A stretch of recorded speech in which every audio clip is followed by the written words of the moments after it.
우리뿐 아니라 아시아 증시도 초토화됐습니다. 일본 증시는 장중 한때 약 4,500포인트 폭락하며 87년 블랙 먼데이 때보다 더 떨어지는 사상 최대 하락폭을 기록했습니다. 오늘 밤 미국 증시를 미리 가늠할 수 있는 선물 지수도 급락하고 있어 이 하락세가 길어질 수 있다는 우려도 커지고 있습니다. 이어서 심수미 기자입니다. 전광판이 파랗게 질렸습니다. 오늘 니케이 지수는 전장 대비 12% 급락해 32,000선이 무너진 채 마감했습니다. 장중 한때 약 4,500포인트 폭락하면서 1987년 10월 20일 블랙 먼데이를 뛰어넘는 사상 최대 낙폭을 보였습니다. 미국발 경기 침체 우려로 투자 심리가 얼어붙으면서 특히 수출 관련 기업들의 주가가 하락세를 이끌었습니다. 니혼 게이자이 신문은 만석인 극장에서 누군가 불이야 외쳤을 때와 같은 광경이라고 설명했습니다. 시장 참가자 모두가 단번에 자금을 빼려고 하면서 매도가 매도를 불렀다는 겁니다. 오후에는 두 차례나 니케이 선물 매매를 일시 중단하는 서킷 브레이커가 발동됐습니다. 政府としては引き続き緊張感を持って市場の動向を注視するとともに経済財政運営に万全を期してまいりたいと考えております。 대만 증시도 8.4% 떨어지면서 지수 산출이 시작된 지 57년 만에 최대 낙폭을 기록했습니다. 미국 증시가 개장하기 전에 일제히 위험 자산을 줄이면서 아시아 증시들이 직격탄을 맞았다는 분석이 나옵니다. 이 영향으로 나스닥과 다우, S&P 500 지수의 선물이 일제히 약세를 보인 가운데 특히 나스닥은 최대 6% 낙폭을 기록하고 있습니다. 미국 증시 급락으로 촉발된 아시아 증시 폭락이 또다시 미국 증시를 끌어내릴 가능성이 있습니다. JTBC 심수희입니다. 어제에 이어 오늘도 40도에 육박하는 폭염이 이어지면서 역대 여름 중 오늘 전기를 가장 많이 썼습니다. 그러면서 전국 곳곳의 아파트 단지들이 정전됐고 에어컨 실외기 화재도 잇따랐습니다. 문제는 앞으로 당분간 이런 폭염이 계속될 거라는 건데 먼저 김일환 기자가 보도합니다. 집안 불이 모두 꺼졌습니다. 냉장고 속 음식들도 냉기를 잃었습니다. 에어컨도 켤 수 없었습니다. 테레비 보고 있다가 팍 모든 게 전기가 나갔습니다. 밤새 잠도 못 자고 지금 일어났어요. 어제 정전되고 한 2시간 정도는 차에서 있었어요. 에어컨 켜놓고. 어젯밤 8시 50분쯤 서울 동대문구 한 아파트 단지의 전기가 끊겼습니다. 관리사무소 측은 전기 사용량 급증으로 변압기에 과부하가 걸린 것으로 보고 있습니다. 주민들은 폭염에 집으로 돌아갈 엄두도 내지 못했습니다.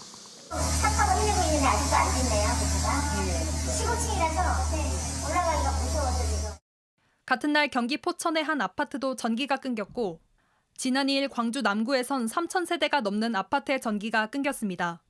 오늘 오전 서울 마포구에선 에어컨 실외기에 불이 붙기도 했습니다. 며칠째 기록적인 폭염이 이어지면서 전력 사용량도 역대 가장 높았습니다. 오늘 오후 4시 15분 실시간 전력 수요치가 94기가와트를 넘었습니다. 지난해 8월 7일 역대 여름철 최대치를 넘어선 겁니다. 전력당국은 이번 주 안에 전력 수요 최대치가 또 경신될 것으로 전망하고 있습니다. JTBC 김일환입니다. 불이 시작된 전기차에는 중국산 배터리가 탑재된 걸로 확인됐는데 이 배터리는 중국 내에서도 화재 가능성 때문에 대규모 리콜이 이루어지기도 했습니다. 전문가들은 배터리 결함이나 손상 가능성 등을 제기하고 있습니다. 이상화 기자입니다.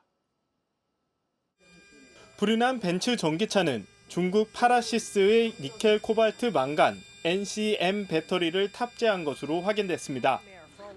그런데 지난 7월 미국에서도 이 파라시스 배터리가 들어간 벤츠 전기차가 차고에 주차돼 있다 불이 난 일이 있었습니다. 해당 차량은 충전 상태가 아니었고 20시간가량 주차돼 있다가 불이 난 걸로 조사됐습니다. 3년 전에 중국에선 특정 환경에서 배터리 화재 발생 가능성이 있다며 파라시스 배터리가 탑재된 전기차 3만여 대가 리콜되기도 했습니다. 화재가 발생한 모델인 벤츠 EQE 차량 일부는 국내에서도 국토교통부 리콜 대상이었습니다. 다만 화재가 난 차량은 제작 연도가 달라 리콜 대상에선 빠졌던 것으로 알려졌습니다. 전문가들은 감식 후 정확한 원인 분석까진 긴 시간이 소요될 걸로 내다봤습니다. 특히 배터리 화재 품질 불량인 경우에는 완전히 다 타버리지 않은 증거물이 남아있지 않은 경우에는 이걸 입증하는 데는 한계가 있습니다. 배터리 결함뿐 아니라 충격 누적 등 다양한 가능성도 제기됩니다. 정상적인 제품이라 하더라도 오래 사용하다 보면은 벤틀라이트 현상이라고 조금씩 침전물이 생기면서 만나서 그 분리막을 손상시키면 이와 같은 화재가 발생할 가능성도 높습니다. 벤츠 코리아 측은 아직 구체적인 입장을 밝히지 않고 있는 가운데 같은 모델을 구매한 소비자들 사이에선 불안감이 확산하고 있습니다. JTBC 이상화입니다. 인생 사진 찍겠다, 소셜미디어 사진을 찍겠다는 이유로 위험을 무릅쓰는 경우가 있죠. 최근에 제주 바닷가에서 다이빙 인증샷을 찍는 게 유행이라는데 물 깊이도 모른 채 뛰어들었다가 사지가 마비되고 만취 상태로 뛰어들었다가 숨지는 일까지 벌어집니다. 밀착 카메라 이가혁 기자가 취재했습니다.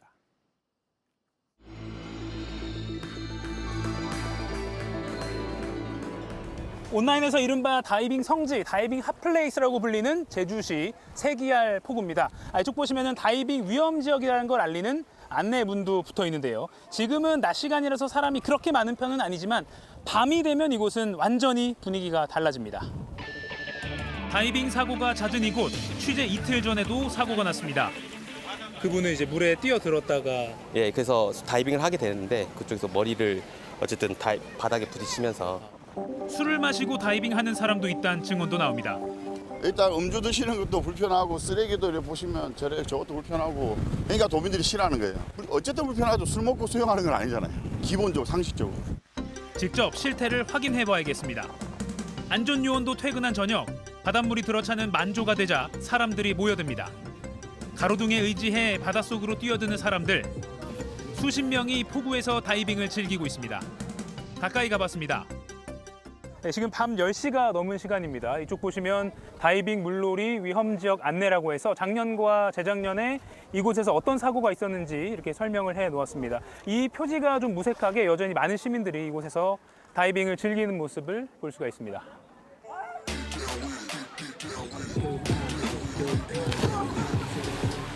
소주병, 맥주캔이 보입니다. 양주병 옆에 누워있는 남성.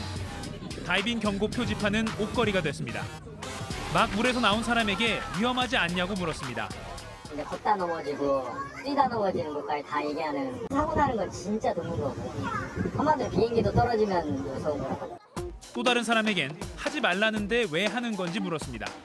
여기는 제주시나 해경이나 소방은 하지 말아달라고 하는 곳인데 하시고 있단 말이죠. 일단 여기 관리하시는 분이 안 오시니까 일단 사람들이 계속 많이 뛰지 않나 하면 안 되는 게 맞는데 근데 이게 또 다이빙이라는 게 또 재밌기도 하고 그래서 좀 하는 것 같긴 해요. 네. 지난달 15일 새벽 시간 제주 한 해수욕장에선 20대 안전요원이 술을 마시고 다이빙을 하다 숨졌습니다. 문제는 술뿐만이 아닙니다.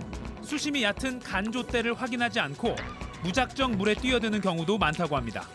외지인들은 바다가 보자마자 바로 다이빙하는 경우가 많습니다.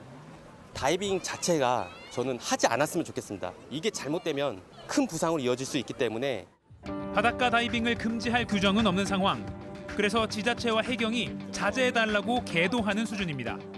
반론도 있습니다. 워낙 좋아하시는 다이버분들도 있고 그냥 되게 바다 놀러 왔으니까 하시는 분들도 있고 하니까 제주 도내에서 라이프가드라든지 안전요원을 배치해서 이 구역에서만 해라 라는 식으로 하는 게 더 낫지 않을까. 취재 당일에도 다이빙 사고가 있었습니다. 또 다른 소셜미디어 인기 장소인 제주시 월령포구. 관광객이 수심 1.5m 바다로 다이빙을 했고 바닥에 머리를 부딪혀 의식을 잃었습니다. 네, 이곳이 바로 그 사고 현장입니다. 구조 당시에 남성은 경추 손상과 사지 마비 증상이 있었다고 합니다. 그 사고 현장 바로 아래에 이렇게 현수막이 한 장 있는데요. 잠깐 문구를 보여드리면 현재 수위는 다이빙에 위험합니다라는 경고 문구가 이렇게 쓰여 있습니다. 휴가철에 여름 좀 즐기는 거 가지고 왜 이렇게 유난 떠냐라고 하실 수 있겠지만요. 낭만이 사고가 되는 것 순식간입니다. 밀착 카메라 이가혁입니다. JTBC 뉴스를 시청해 주셔서 고맙습니다. 저희는 저녁 6시 50분 뉴스룸에서 뵙겠습니다.